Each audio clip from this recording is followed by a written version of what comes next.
The Bomba Live And first class, second place. crossover episode.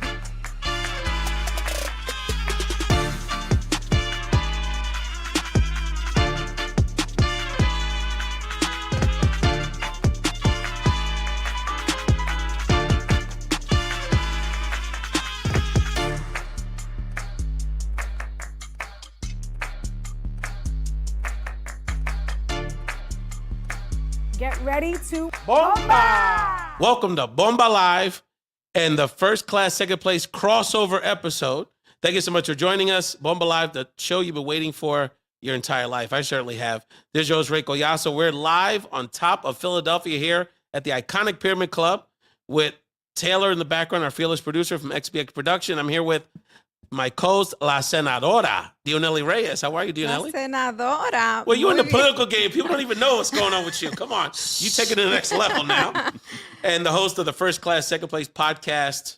Jason Enrique. Yeah. And it's sort of like the Don of North Jersey podcasting game. Jason Enrique, what's up, Pop? How you doing, brother? Thank you for inviting me on. Man, came all the way down to Turnpike, man. Yeah, I'm very yeah. impressed with your hustle, my man. Great Hey, to see you. I only do it for people that I really respect and I believe in them. So Well, I appreciate that a lot, brother. Tell us, for people that are new to the First Class, Second Place experience, why don't you tell us a little bit about your podcast?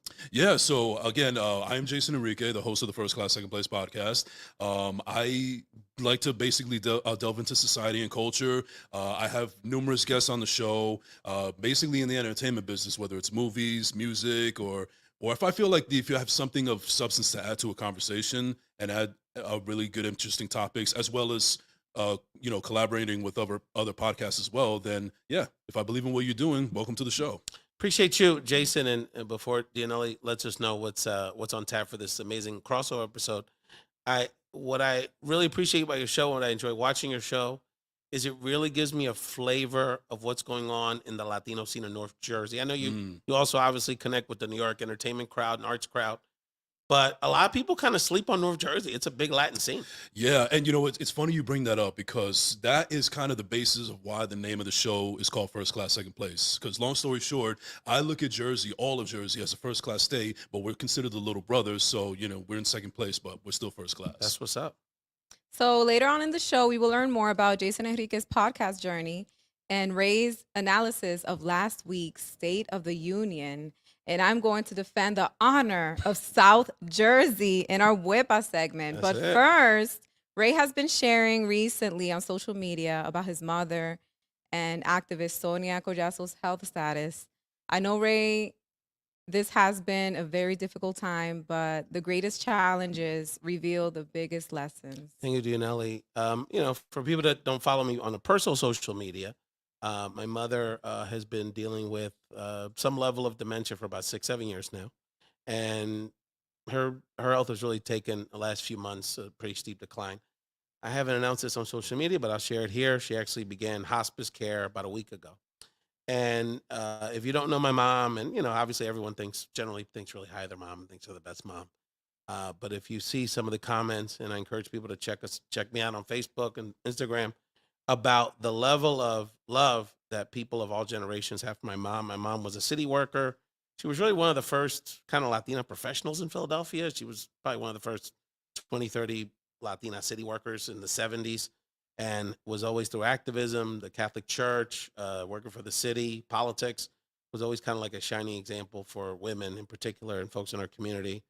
And look, I wouldn't wish this on my worst enemy, this process, this long goodbye is really, really sad. And to see your mom and anyone you love go through this, it's the hardest thing I've ever gone through.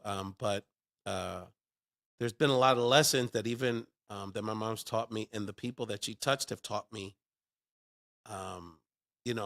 especially now in the last few weeks, we should kind of share with the broader community about where she's at. Is it true that one of the most influential and important political figures in Philadelphia in the Latino community was her student? Yeah. So former councilwoman and former mayoral candidate Maria Quiñones Sanchez, my mom was her kindergarten teacher. And so I put a picture when I announced my mom's health status on her birthday a few weeks ago.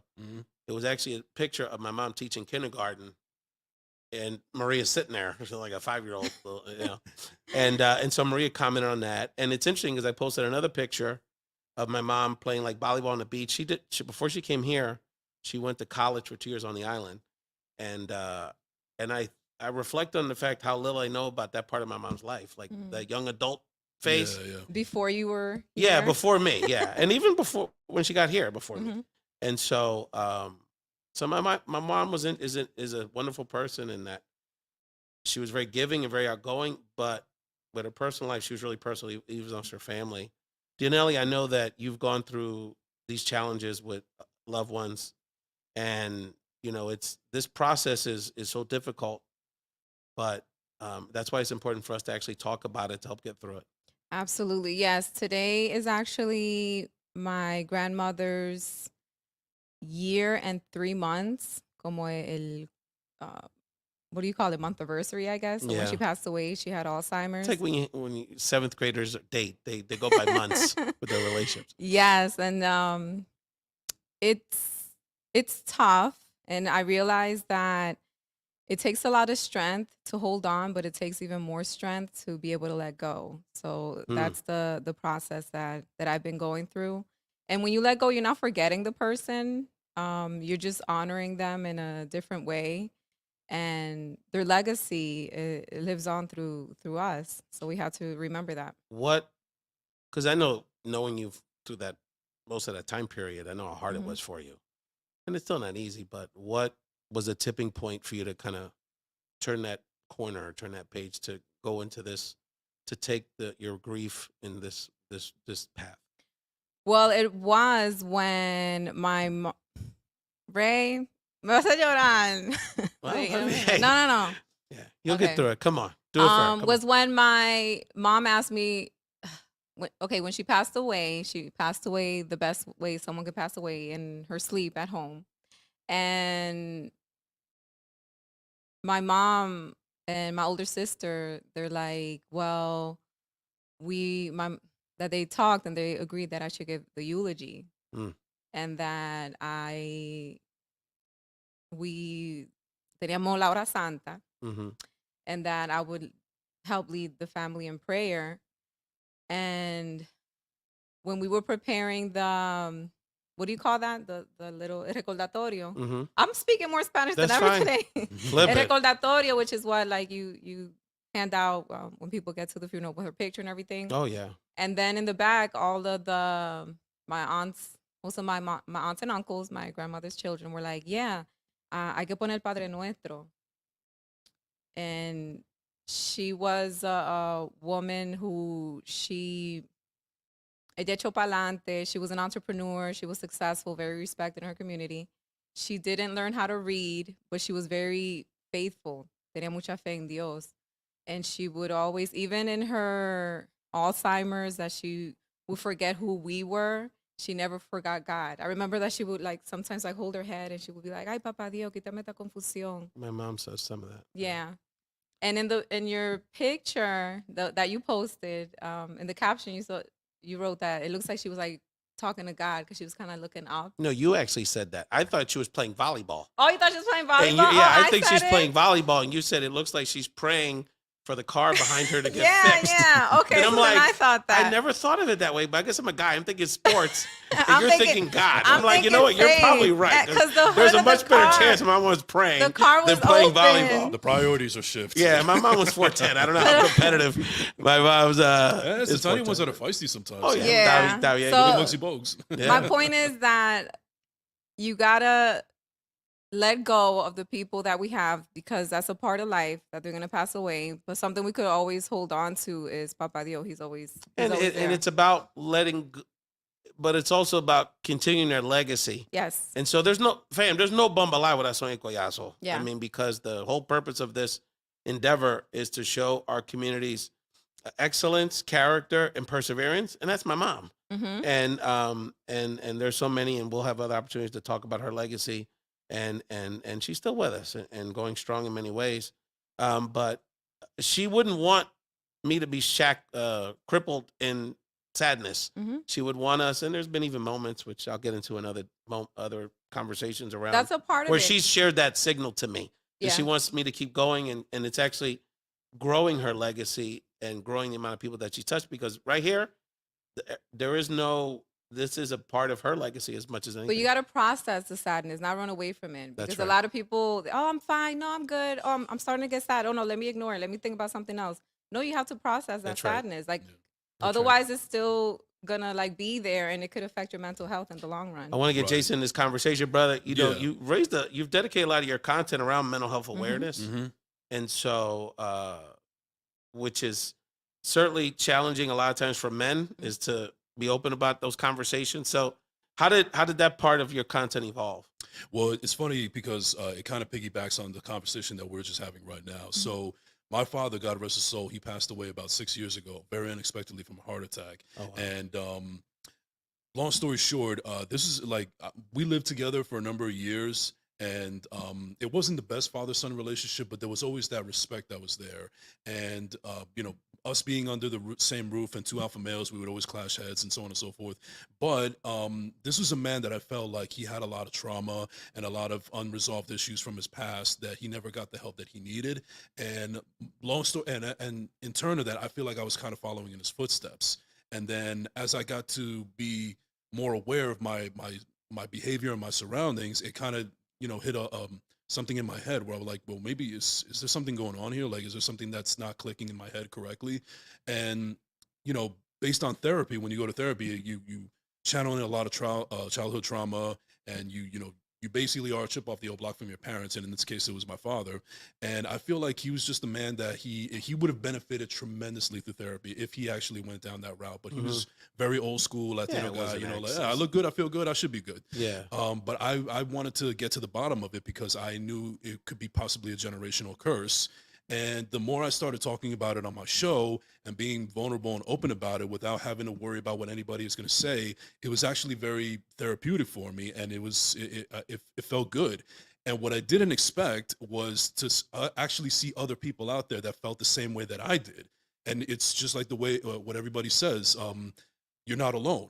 So as soon as That's I right. put my message out there, I was actually seeing a whole bunch of people receptive. I remember one particular time where I talked about unfortunately a suicide attempt that I did years ago, and luckily it didn't happen. But when I was open to that on somebody else's podcast, some guy on Twitter reached out to me all the way from Vegas. I never stepped foot in Vegas before. I didn't know this guy from a can of paint, but he reached out to me and told me thank you so much, and he felt it was very cathartic because he went through the same traumas with his father as well, and his passing and so on and so forth. So that's when it really clicked in my head that, you know what, this is actually something that is resonating with people, and I have learned to be a lot more empathetic in my later years, and I want to be able to help people out. And as much as people say all the time, like, hey, if you ever need to talk or so on and so forth, I'm here for you. I genuinely believe that. I do that personally. I don't do it as just like a throwaway line or Yeah. whatever the case may be. If somebody is actually struggling, I want to be there to help out if any way I can, because that's just how I'm wired. And I feel like it would also be cathartic for me as well as it would be for them. You know, I got to bring you back, and I want to make sure I want to get Dionely back in this conversation. But at some point, I want to bring you back, Jason, to really Mhm. dive into that piece around our dads, because I feel in many ways the same about my dad, in that I feel like I'm kind of like chasing his ghosts Mhm. and like following in his footsteps. And my dad ran for politics. I ran for politics. I actually ran against the same person 30 years later when he was an old man, and he beat both of us. Um, he did radio. I do podcasting. And just feeling like, am I repeating his mistakes? Am I not being my own person? There's a lot to unpack there. And I think a lot of guys, we don't feel like we have the space to talk about it. And so I Right. appreciate your leadership in it. Dionely, you've also been a great advocate for mental health on the show. Mhm. And I know this conversation really resonates with you. Absolutely. And I just want to express my respect for both of you guys as Latino men, Thank you. because in the previous generations, what was normalized is like the men would just stay quiet. They're feeling a certain type of way. They will have a drink with their friends, and that could lead to alcoholism. Mhm. And a lot of times that was like normalized, but I see that we are actually improving. And instead of going for the bottle, we'd rather go for the phone and talk. And that's being normalized. So I much respect to you guys. Thank you. Appreciate that. Thank you. Jason, let's learn a little bit more about your show, brother. Mhm. Tell us a little bit about your podcast journey. And it's interesting, just we had a little conversation before the show started. Yeah. It's taken some interesting twists and turns. And one of the things I think one of the best things I can say about your first class, second place podcast is I felt like it had been around like 3-4 years, and it's actually relatively new. So tell us a little bit about how the podcast has evolved, and for those, and anything else you want to share about the show. Sure. So, as opposed to other people that are now doing podcasts, because I feel like everybody just saw somebody like Joe Rogan who made $100 million on Spotify, Yeah. and they figure, oh, maybe this is the new route that I can make know. money. It sounds so corny now to tell people I Right. have a podcast. And it's like I've been doing this 11 years. Come on now. Right. Now, for me, it's different. See, I actually wanted to get into the radio business back in 2005 because okay. at the job that I had at the time, I was driving around and I was listening to the radio constantly, and they had commercials for this school of broadcasting that was not that far from my place. Yeah. And I went there. Taylor know about that spot. Yeah. I went there for the orientation. I really wanted to get into it, but it was going to cost me an arm and a leg. With my dead end job at the time, I was no way I was going to afford it. So I figured, you know what, I'll just come back to it when I can, and it just never materialized into anything, and I just forgot about it for a while.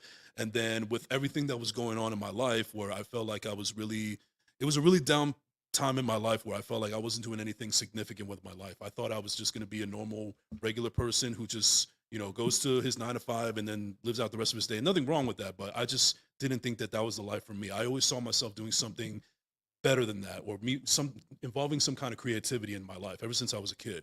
So then podcasts basically exploded, and I figured, well, let me try this route because I see everybody doing it. And I feel like because of my background and wanting to get into radio back then, and me being the radio nerd that I was and constantly studying it, like if it was the final or the bar exam, I just decided to go for it. And, people say all the time that I have a voice for radio, so I might as well put it to some use anyway. So I started it.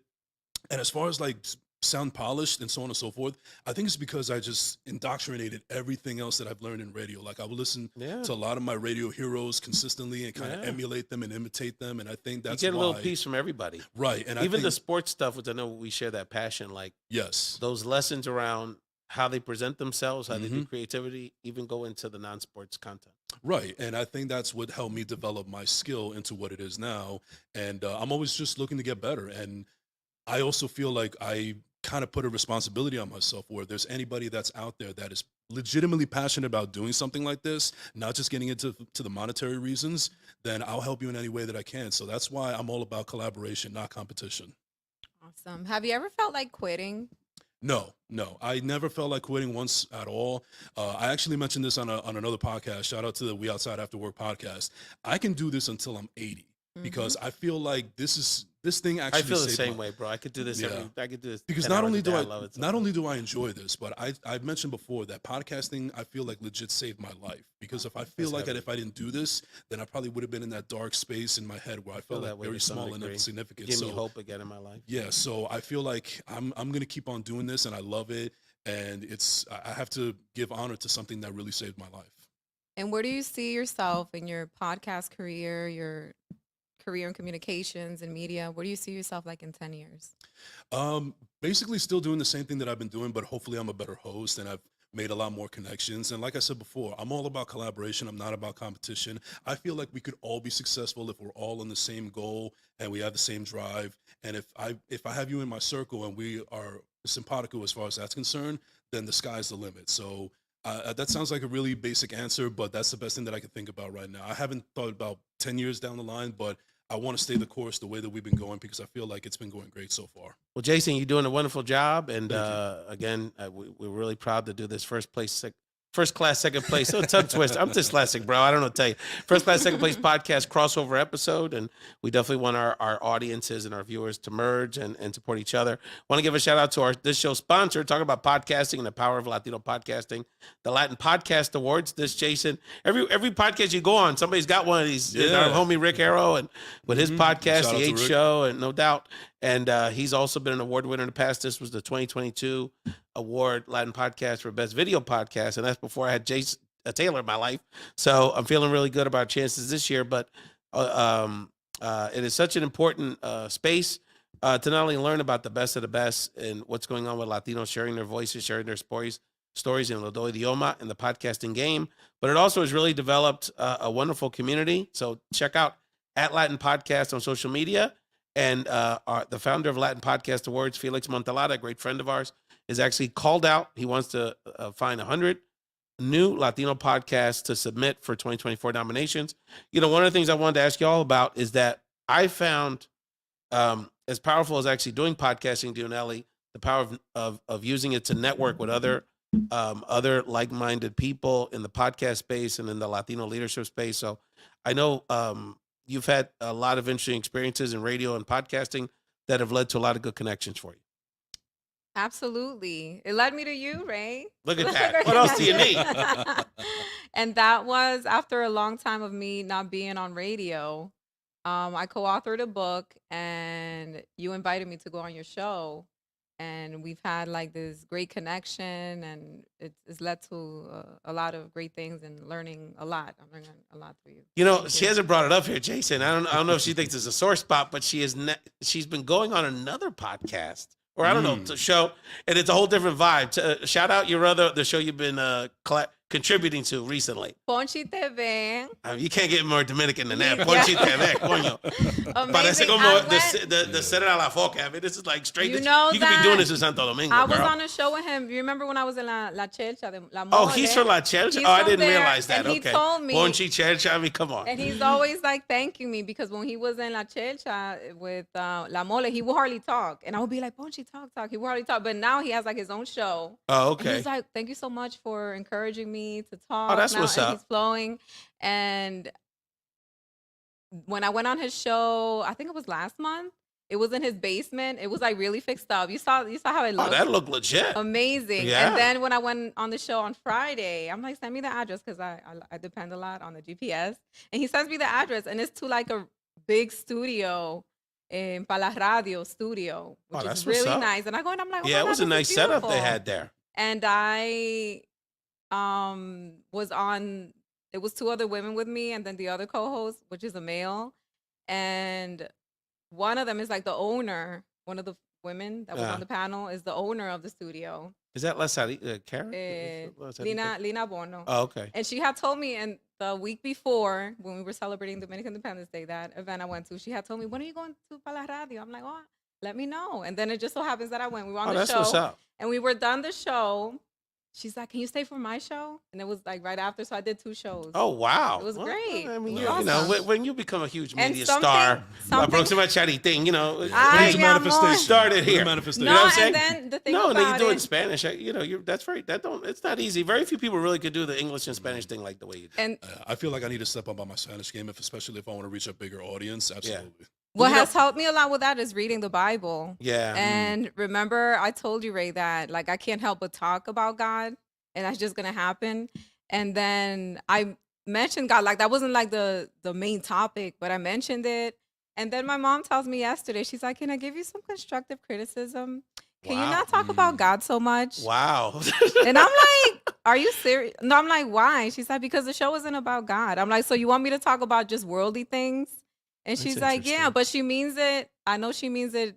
She means well." But I'm like, that's not like where I'm at right now. Yeah. And I You can't got to help, keep it real. You got to be I yourself. can't help but talk I've about actually turned down, to your point, Jason, I've Yeah. started to turn down opportunities to do Spanish media because it's not my strength. Mhm. I'll do it if it's really necessary. And I did Telemundo with the political you stuff. did, Right, you right. did. But I've on the turned down some mayor. stuff because on this end of it, because I do want to really focus on where I'm strongest, just in general with topics and stuff. Absolutely. Yeah. But Jason, you're what's really cool is that you really parlayed the podcast piece into the networking, and yeah.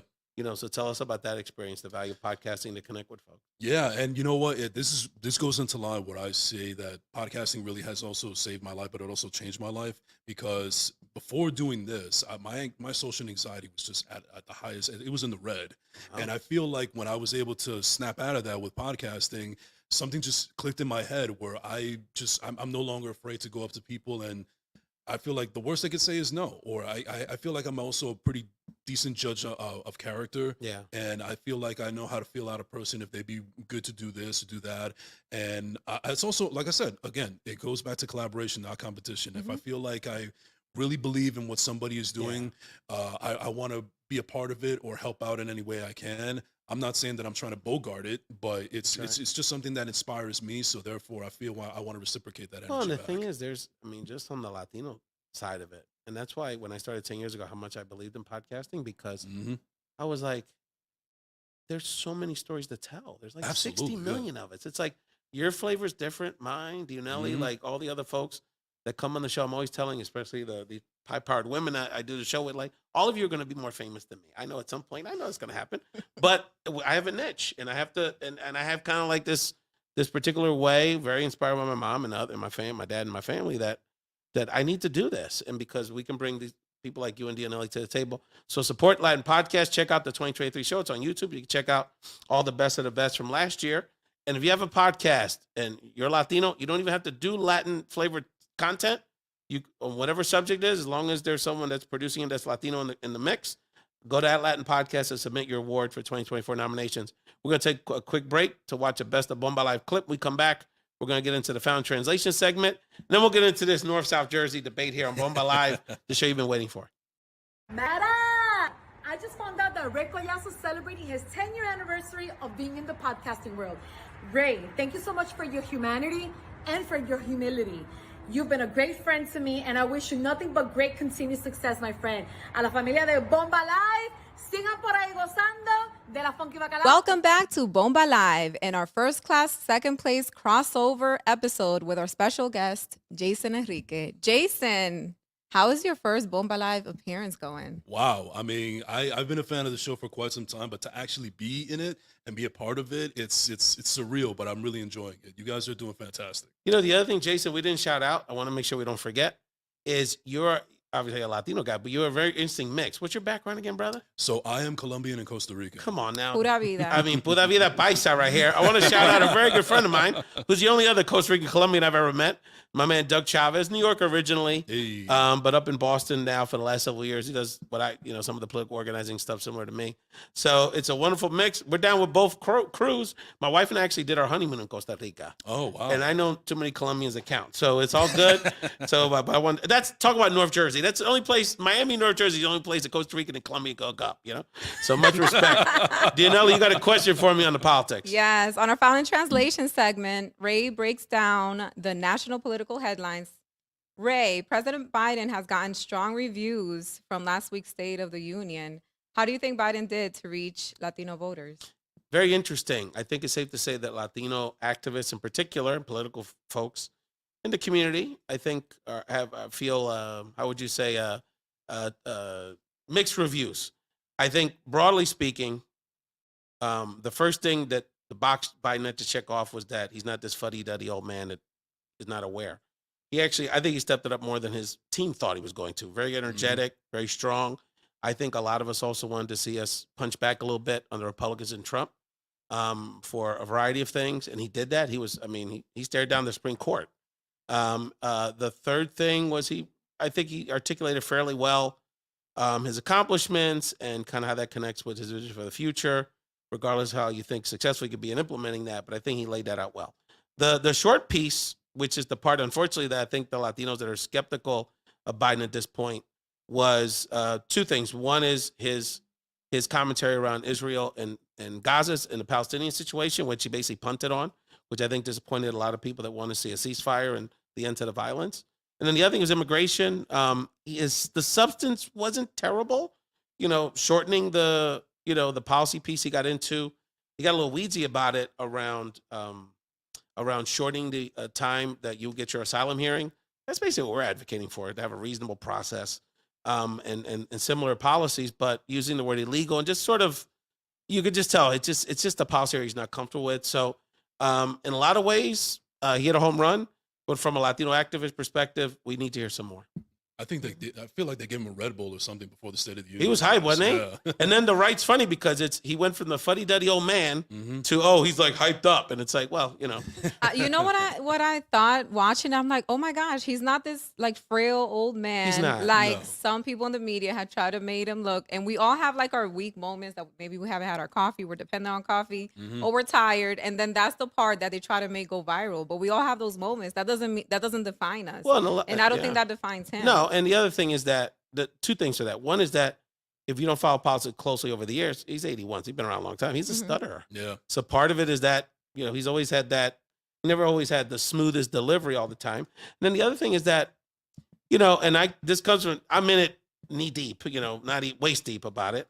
And what frustrates me is that maybe it's the modern social media era, the communications, but a lot of people are so focused on the presentation when it's like, you know, we got to look into the policies because, and Jason, that's why I was talking to you about it. If you want to, it'd be great to hear your perspective kind of on the ground, because especially a lot of the guys, and they'll literally say this, all they know is Trump comes off more confident, or all they know is he comes off tougher, or all they know is he made a lot of money. And it's like very surface level, but it's like, if I surveyed you on all his policy proposals, you probably don't agree with 20% of them. Yeah, they just see that as a casino and like, oh, he must, you know. And by the way, his casinos collapsed. Exactly. He didn't make money. It is the easiest business model of all times. Come in and give me money.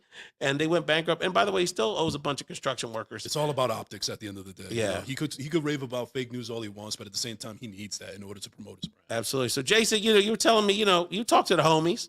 So do they care about this election? Are they like a lot of Americans, just like tuned out and don't like either option? So what do you hear in the streets of North Jersey, brother? You know what? It's a mixture of both, because as I mentioned before, I'm in the truck driving industry, so there's a lot of. Are you Teamster? No. Okay. No. But whether you're a union or not, there's a lot in that industry that are pro-Trump, basically because of the economics and so on and so forth. And it seems like he's the only president as of recency, at least that I know of, that has been supportive of the truck driving industry, where everything else, like as far as like the liberal and Democratic side, they want to make everything electronic. They want to make it environmental. Because of the environmental situation. Exactly. Okay. You know, so you know they feel like they're going to be out of a job with that kind of stuff. Interesting. And then you also have another side where they won't trash Biden, but they won't support him either. It's like they're kind of ashamed to admit who they want to go for. You know, they kind of like, it's almost like, you know, you're talking about a date night with your wife, but then somebody brings out who you're voting for. Like, whoa, you're asking me too many personal questions here. Yeah. Yeah, it's interesting because it went from in some communities, you don't want to talk about it. And then in other communities that are like Trump strongholds, you don't want to admit that you're done with him because there's a lot of social stigma. So there's a lot of social pressure dynamics with these situations. So, Ray, has Biden put himself back in the driver's seat against Trump in the presidential election? I think he's certainly in a much better position than he was last week. I would say that two things have happened. One is Biden is looking stronger and he's more campaigning more when he's out here. And the other thing is people are starting to see Trump more. And Trump is not who he was even in 2016. Regardless of what you think about his politics, you know, the way he would present, there was a certain kind of connectivity he would have with his fans.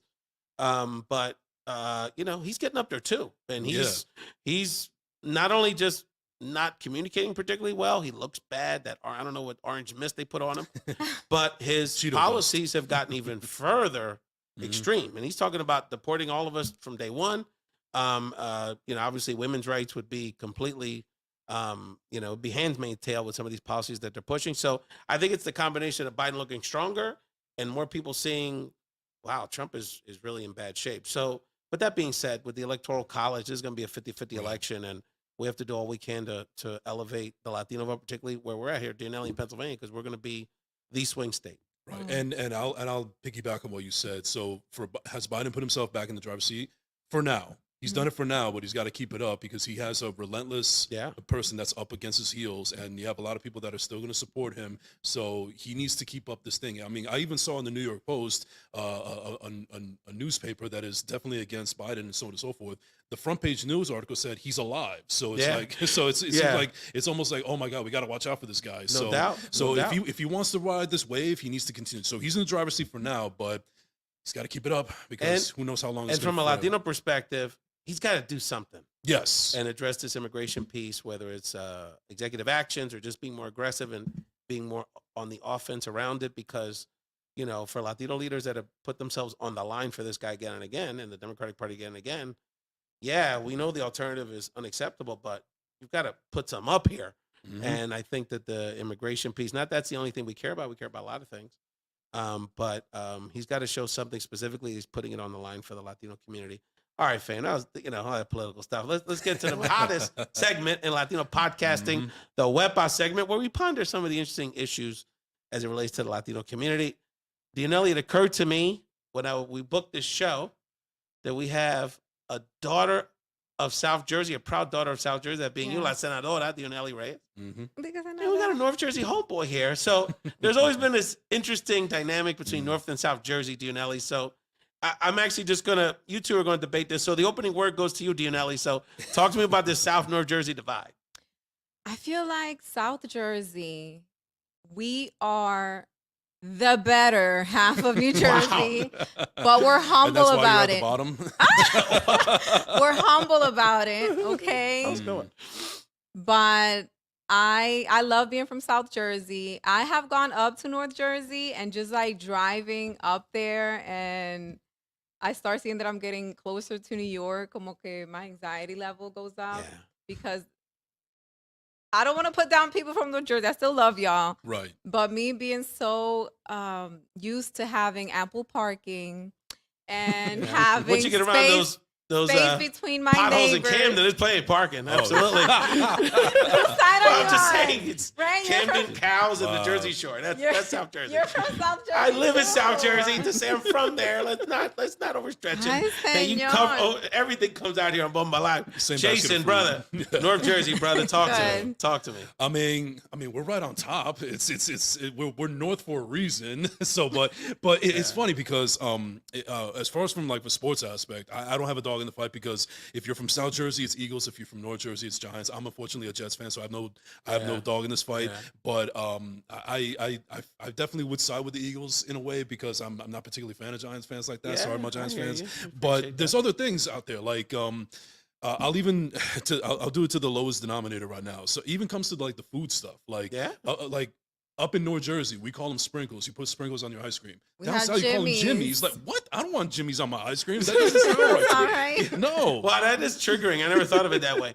What's the so when I was a kid, North Jersey on the food tip was known for the Italian food. You had all the all that old Soprano stuff, Belleville and all that. Yeah, Like, yeah. That still exists, old school, but it's still out there. Satcher House is still up there, I bet. Oh yeah, no doubt. There's some stories. Out of Bottle fam. I got some connects up there.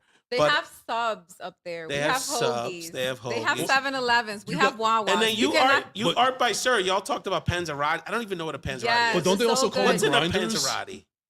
I don't call it that. But they call it down there. It doesn't matter if you do. It I matters is they wouldn't. call it down in South Well, Jersey. I made I'll tell hoagies. everybody's got I nice made pockets towards that hoagies Jersey in thing. my mom's bodega in Camden, and everybody calls it hoagies. Oh, yeah, Okay. that's Okay. it. Pa que sepa. That's So- right. Then what? I and don't we even know make what's in a cheese Panzer. sticks, I've heard of it, but I don't even know what's in a Panzerotti. Panzerotti, it has respect like to Shawnee, cheese, that and broke it it out. has a red sauce. I think it's marinara sauce. I'm not sure like the sauce, but it's really good.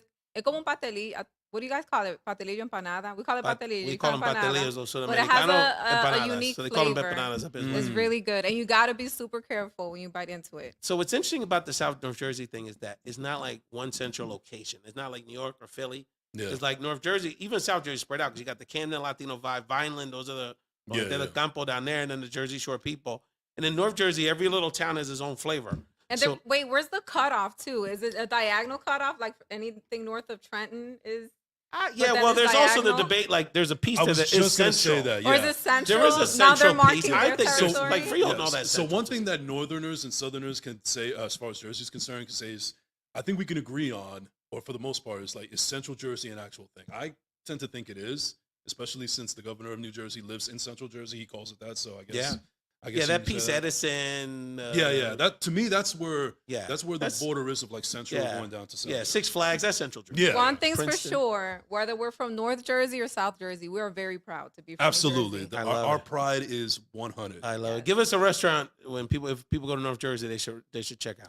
Ooh, that's a good There's a one. lot of good spots. When Yeah. my brother's at Montclair, that's a nice restaurant row. Right. Elizabeth got a lot of Colombian spots. Oh, absolutely. And the bakeries and all that. Mm-hmm. Yeah.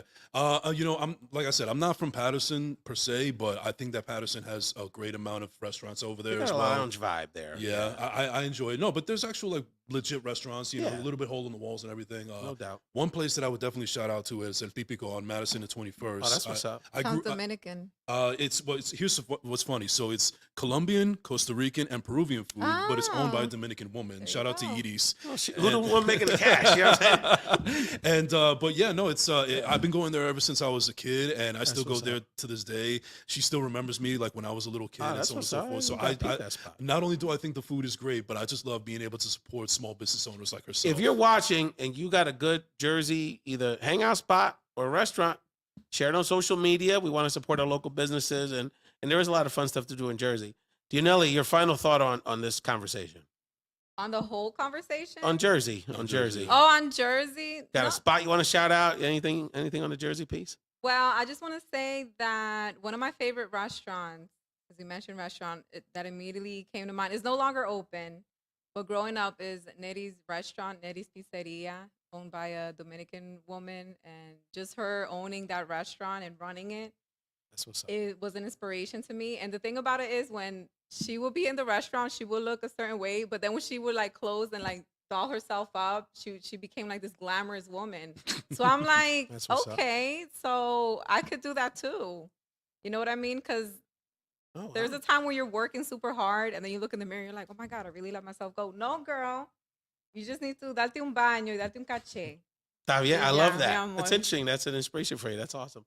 I want to make sure as we wrap up this episode of the Bomba Live First Class, Second Place crossover, I want to give Jason an opportunity to just share what you want to say, brother. This experience, you're on top of Philly, brother. What else would you rather be? You know what I mean? I And appreciate please it. let man. people know where they can continue to follow what you're up to. Yeah, so first and foremost, I just want to say that for the last couple of years, especially since I started the podcast, I've been following this mantra of it's never too late because I'm in my late 30s now. I'm starting to doubt. realize what my purpose is in life, My late and 40s. being able to overcome some of the trauma that I've gone over these last couple of years has been very beneficial for me, and I want to spread and reciprocate that energy to everybody else that may be going through it. And I kind of self-deprecate myself a little bit sometimes in joking manner where like, if a schmuck like me can do a podcast the way that I've been doing it, then anybody can do it. You just got to believe in yourself at the end of the day.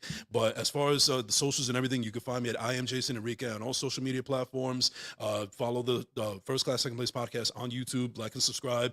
And yeah, if anybody is interested in coming on the show, shoot me an email at firstclasssecondplace@gmail.com, and then Got a couple we'll people go ahead. for you up there. Absolutely. That's a Yeah. North Jersey fan. Mhm. And Shout out and you're an it's- actor, dog. I mean, shout out there's Yes. movies. This guy's doing all Yeah. kind of stuff. Shout out your movie career. Yeah, so long story short, I just got into a TV show called Nights with a K. It's available on YouTube right now. We're in the process of shooting season 3. I was able to not only write but also direct an episode, so I was really appreciative of that opportunity. Shout out to Uncle Sid, which was written and directed by Mina's Guy, who is a short film that I worked on. I played a dirty cop. Everybody says I have to look for it, so I might as well go for it. Wait, is that an undercover cop? I could do that. I mean, No, a cop that they're- gets paid off by, Oh, the, no. by the guy at the Sorry. punto, dirty. Yeah, Right. got it, Yeah, got it, you got know, it. like basically, it was Looks like the other way. You know how the You good know? cop, It's bad the cop opposite of the yeah. undercover Yeah. cop. Okay. You know how the good cop bad cop dynamic is. Yeah, So yeah. my partner, she's really sweet. She's the good cop, and me, I'm the dirtbag cop. Oh, okay. That's a little different. But yeah, no, it's been going really That's what's well, up. and I'm looking forward to working with anybody in the entertainment industry, especially in the Latino community, because it's a beautiful community that I got to discover, especially in New York. And I just love that we're all doing something prevalent, especially in an industry where we don't know where it's going to be in the future. Talk about podcasting. Shout out to our mutual friend Rachel La Loca, who's Yes. been, LOL. Oh my God, she's yeah. been a real driving force, inspiration in the podcast game with Dominicana. I'm so proud of everything And she's Calixto Chinchilla, our homie from the founder and producer of the New York Latino Film Festival, who's a great friend, another great inspiration.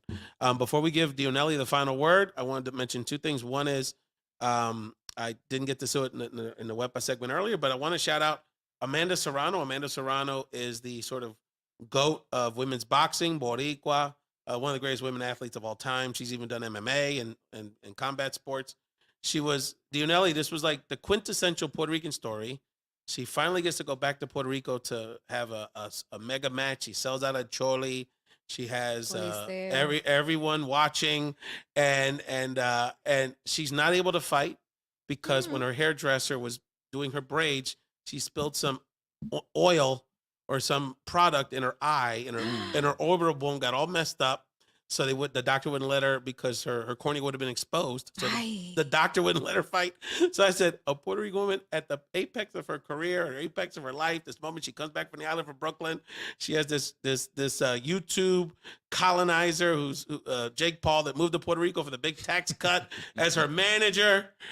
can't fight because of a hairstyling Me accident. huele a sabotage y hay yes. que ver who the hairdresser is connected Wow. to. Wow, No that's a very sé. good point. Demasiada coincidencia. I like that, Dionely. I like that well, Puerto Ricans love conspiracy theories, so this is good stuff. And I do again want to thank you all and Taylor and everyone for your warm wishes for my dear mother. And all I can ask is for you, obviously, keep praying to her. And my mother's legacy. Be good with people and just take that extra step, like my man Jason said earlier. Don't just reach out to them. Be proactive about helping people and opening your heart to really giving of yourself, because you're gonna, as I've reflected on my mom's legacy during this time, the messages I've gotten on social media. Forget what's in her bank account. There's no one richer than my mom. And so Love because that. of the kind of love that she's provided us and what she's given us. So thank you all so much for that and this time. Dionely, of course, La Senadora gets the final word. I want to know what you mean by senadora, but we'll talk about that later Okay, on. sounds good. Okay, I just want to say that while your career goals, while you reach them, in the meantime, it's good to get good with God, because I don't know if you guys knew this, but people who have strong faith, they tend to have better mental health. So that's my message. Fantastic. Amen. Thank you, Jason. Thank you, Dionely. Thank you, Taylor, XPX Productions, Pyramid Club, Bomba Live family. Thank you so much for joining. Subscribe on YouTube, anywhere you can find a podcast for the show you've been waiting for.